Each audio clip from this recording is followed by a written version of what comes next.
Now, if you're watching this video, you probably already understand what's going on. I'm not known as much of a ReZero anime enjoyer. In fact, my opinions on the anime are often what gets me into a lot of trouble, as you could tell by these comments that I have gathered. Well, first it was because I was too woke, now it's because I think the ReZero anime is one of the worst anime ever created. If it wasn't clear though, I don't think the ReZero anime is the worst anime ever created, but you might have that impression of me if you read comments on places like Reddit or the Witch Cult Translations Discord or even my own comment section sometimes. Jesus Christ. The number one demographic of people who talk about my anime opinions are people that don't actually know them. They see me say that I don't like something in a video, or I make a hyperbolic joke in my Discord, and they think that it's indicative of the whole, so I thought that I would just make a video to clear it up all definitively. Now, let's get this out of the way first, because I know a lot of people are going to say, well, why don't you ever talk about the things you like about Season 3? I think I do. Maybe I do disproportionately talk about the things I don't like, but I think that's because there's just more of them. The things I like about Season 3, I love the updated character designs mostly. I think Sagawa's character designs are a lot better than what we had for Season 2. Obviously, the voice actors, as usual, are always good, even though I have criticisms of the vocal direction. The character acting that is on display in Season 3 is so much better than I think we've ever had. Subaru and Capella and stuff like that. Of course, Aldebaran having so many strong character acting scenes. And something I don't see a lot of people talk a lot about is the shuffling of events in Arc 5. I think that Season 3 shuffled a lot of things around to make for a stronger narrative flow, and I'm also glad that it's not afraid to shuffle things around. Because it's a different medium, because they want to present things differently, I can appreciate that they want to tackle some scenes differently. Now, you hear some of that, and might be surprised that I'm not actually all that excited for Season 4. I mean, you're watching the video, you saw the title, you already know what's going on. But why is that? Well, let's talk about it. The biggest problem I have with the modern ReZero anime, and I'm sure people could reach back and find things like this in Season 1 and 2, but I find that this mainly applies to Season 3, is that the adaptation treats the source material like a checklist. A lot of people don't know what I mean by that. Well, I'm of the opinion that one of the biggest problems with the anime is that scenes don't get the time they deserve for their own impact. That means that the scenes themselves happen quickly, and rather than getting to hang on to certain scenes, actions, or dialogue, we immediately move to the next, because we just checked off the scene we were trying to adapt. Now we gotta get to the next one. Let's talk about a few specific examples. Now, before you freak out, there's stuff I like about Season 3, Episode 2, okay? But I think everyone can see what I mean when I use this episode as an example, and say that it is executed as rapidly as possible. I like what was there of the hanging death. I really like that they managed to rework or work in some of the internal monologue. But even though I liked it, I still understand that half of that encounter with Sirius was removed so that we could kill Subaru and move on to his next death. Even though there are parts I like of Subaru's next death, this entire sequence plays out as fast as possible so we can move on to the next section, which is Amelia versus Sirius and Regulus showing up. We don't get to spend much time at all with Subaru as he's brutally murdered, and we're forced to move on to the next moment. This could be forgiven at times because sometimes intense situations require intense pacing, if this wasn't a repeated problem throughout the season. Now, when you get down to it, all of the heavy-hitting and fan-favorite sections of the season are rapidly paced so that we can get to the next one. And due to that, these scenes either have their emotional core removed, or aren't given the proper time to allow the viewer to chew on certain scenes. Gorgeous Tiger and Garfield at large feels like his moments and arc were chopped into, and some of that was just shoved at the end of Episode 3. Al vs. Capella had a lot of its intrigue removed so that we can get to Aldebaran gags, or Capella, Sakuga, and move on. Like, when they do add anime original stuff, they remove more intrigue from people like Aldebaran, because this scene didn't exist. We had no idea how we got the conversation mirror, and it was cool. But now we do. Regulus had his entire backstory removed and the weight of his delirious, egotistical, and nonsensical rant removed so that Reinhard can style on him. To be fair, he did style on him, that's true. Now, this is where we would get into my most controversial take with novel readers, the speech. If you're an anime only, there is a solid chance that you wouldn't know that this is like the most anticipated scene of Arc 5 for a lot of people, myself included. The speech in the anime, and I think it's fine, again, I think it's fine for them to experiment with the source material because they are adapting to a different medium, there are some sacrifices and changes that have to be made, but the speech in the anime is a much more hopeful scene the entire way through, and I personally find that takes away like 90% of the reason that I liked it. And part of the reason why it feels so much more hopeful is because they have to blitz through it. Because they have to put Arc 5 into these 16 episodes. And what I mean by that is, the original speech felt so spaced out, so hopeless from Subaru at parts, you know? It starts with him awkwardly fumbling, and then it moves into him sounding scared and hopeless because he can't carry all this. He's just a guy and he doesn't really know what he's doing. And then, even against his better judgment, still scared and unprepared to carry it all, he still stands up to declare who he is. The anime, however, knows that it has to get through it, so it's just a straight read of the dialogue with barely any changes in intonation, and I'd find it to be a bastardization of my favorite Arc 5 moment. You don't get these peaks and valleys of Subaru's motivations with the speech. He's just... it literally sounds like he's reading off a script. And I know that's not an issue of the voice actor, because I know Subaru's voice actor is phenomenal, so I can only chalk that up as well to an issue of vocal direction, because they wanted to change the scene for the anime, which sucks. Another instance of them changing a scene for the anime is Garfield's arc, because obviously, you can't adapt all that inner monologue, but Garf in the novels had a much different vision, and I think in the anime it's far less interesting. Garf was getting his ass beat for like 7 days and nights, and then it just doesn't really exist. The fight just kind of wraps up, and it's all kind of pinned on his feelings with Elsa, and I don't know, it doesn't hit the same for me. And you have these emotional cores of the season. You have the speech, Garfield, Teresia episode and stuff, where so much of what made it what it is removed. And it leads to an issue of prioritization, right? And I don't know any other example that's better than an issue of prioritization than the Owl break time. Because, Jesus Christ, why is something so fundamentally fucking important to the story in a chibi anime that I don't even know how many people watched? Now, I don't know how a decision like this is made to put Owl in a break time, so I'm not really going to harp on it too much. But I think everyone can agree, or at least understand why I see it as a fundamental failure of the anime. Now, there are some scenes in Season 3 that I think kind of beat the allegations here, and I really like the Julius review and the Invisible Providence scene that are like the two main standouts. I'm mixed on talking about the Invisible Providence scene, because people are going to think I'm talking about the Sabunga, but I'm really not. I think the set dressing on it is perfect. I love how it's paced. It's willing to let the scene breathe.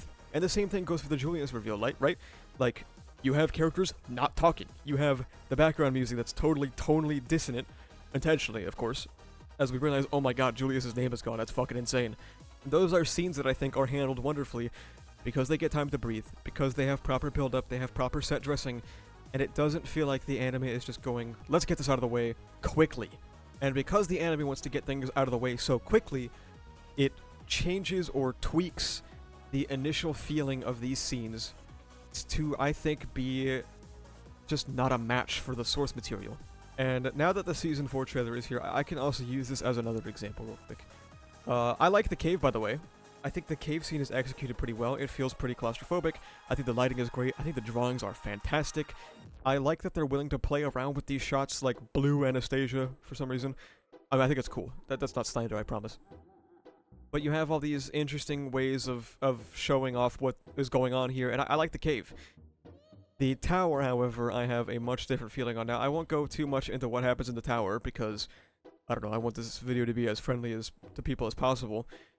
I think the tower has this bland midday lighting, and it took this building that, despite its size, still felt so claustrophobic. And it makes it feel so open and bright, like the green room. Oh my god, dude, I thought that was gonna be the size of like a bedroom in like an apartment. That thing's fucking huge, dude, what's going on in there? I don't want to harp on the tower too much because the season's not even out, so maybe this is my cope. They're gonna take the tower and they're gonna slowly implement the atmosphere and the lighting and stuff as time goes to match what's happening. I think that would be very cool if they do that, but those are my current thoughts on the tower, not definitive at all.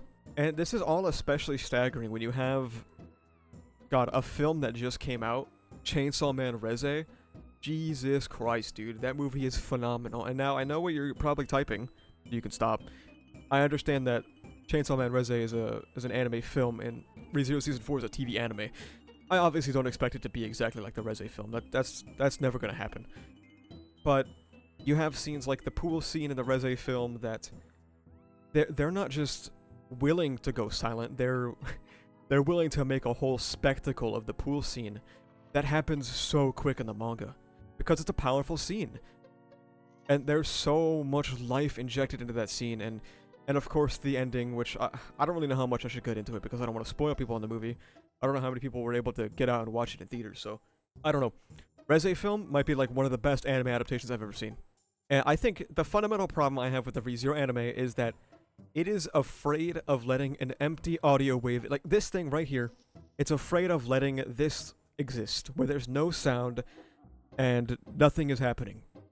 We have to be doing something at all times, otherwise, I don't know, they'll go back to watching TikTok or something. How am I don't know.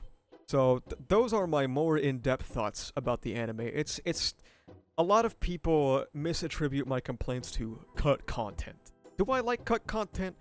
No, but do I understand that it's necessary for an adaptation? Yeah.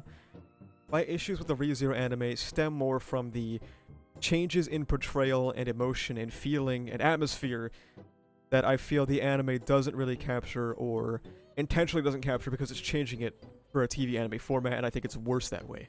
It's not because of cut content, even though I think it sucks. If you're going to cut shit, you have to dedicate to what you have there, and I think this is the fundamental difference between Season 1 and Season 3. Basically, every episode stream I did with Jordan, people would come in and be like, well, what about Season 1? And I agree. I think Season 1 has far more egregious cuts. Season 1 chopped Arc 3 to bits. But you know what's crazy? It still stands higher than any other ReZero season. Arc 3 was chopped to bits, but it's beloved because it has some of the best anime scenes I've ever seen. Let's be honest. And it's not just the source material. The execution on stuff like the execution of stuff like episode 15, that's not just source material. That is a very strong vision. And I think that's the difference between Season 1 and 3. Is that Season 1 cut things with a strong vision in mind, and it stuck to that vision. Season 3 is just cutting things because they don't fit. Arc 5, it is cut less than Arc 3, but who's even talking about Arc 5 anymore, man? Or Season 3, I should say. People still talk about Arc 5. I still see people in the wild talking about all kinds of Season 1 and 2 moments, but I don't see anyone talking about Season 3. Do I think that ReZero's dwindling popularity in the West is because of the lacking adaptation? Well, I don't think it helps. Unfortunately, the only thing that people really care about in 2025 when it comes to anime is the frames, the impact frames, and cool animation. Which, to be fair, that's one of if I do see people talking about Season 3, they're talking about that scene, you know the one I'm talking about, because it was a Vincent Chancellor cut, and it was crazy. However, I also think ReZero's dwindling popularity is for multiple reasons, you know. The pandemic ended, which is a pretty big deal. I think the subpar adaptation plays a part, and the multi-year gaps between Season 1, 2, and 3 are pretty substantial as well. And I just wanted to add one more thing.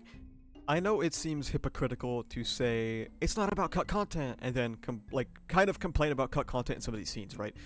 But it's more than just like the sole act of content being removed, if that's not clear. Like, I can stomach content being removed. I'm more so talking about when content is removed that fundamentally changes the interpretation or execution of scenes. So if like tertiary stuff is removed, that's whatever. If some content is removed because, you know, you're gonna reintroduce it through the visual medium, sure. Cutting Garf's inner turmoil isn't a problem inherently because that can be communicated in other ways, but I think they failed to communicate it to the depths it needed with the Elsa ghost. Turning the Teresia episode into mince could be fine, but they removed parts that truly showed her despair and the main thing that drove her to despair in the first place. When you take away the build-up to the speech for Subaru, and his lack of confidence and his own uncertainty, like, when you take away the depths of Garfield's self-doubt and self-defeating attitude, when you take away Teresia's despair, the victory at the end of the arc feels so much less powerful and earned, because we don't feel that we got dragged through the mud to get here. We don't see how far down these people can go before the eventual come up, and that's my issue with Arc 5 and Season 3, I think. Final note, this isn't dooming, okay? People always... It's just such a stupid fucking buzzword, and none of you know what it means. The reason why I'm not excited for Season 4 is because Season 4 or Arc 6 is a heavily atmospheric arc. And given the entire thing I've been complaining about in this whole video, I don't think that it's going to match what's necessary for an arc like that. I don't know if they got that dog in them, I'll be honest. I would love to be proven wrong, of course. But, if you made it this far, you're probably not that upset about this video, but if you are upset about me being open with my criticisms about the anime, you're just a dork. I don't really know how else to say it. But that's pretty much gonna wrap up my thoughts for why I'm not really excited about Season 4. It's an issue of atmosphere and presentation and fundamental changes to the source material that I think are for the worse. If you're here at the time of posting, guess what, guys? I got my 2025 ReZero popularity poll. You can go to my Twitter and you can find it. I also posted it in the YouTube community tab, so you can check my posts, and you can go to this Google form. You can vote for your 3 favorite characters. It's pretty cool. But that'll be about my rant for the anime. Thanks for watching, guys. Thank you so much for watching. If you like this video, make sure you subscribe for more. You can also check the description down below to become a member, which gives you benefits like early videos, membership badges, and cool custom emotes. You can join the Discord where we talk about ReZero, Kagurabachi, Jujutsu Kaisen, and all kind of stuff. Additionally, you can go to the channel store and pick up some awesome stickers made by our channel artist, so you can carry the power of Graphia with you on your water bottle. That's about it though. Thank you for watching. See ya.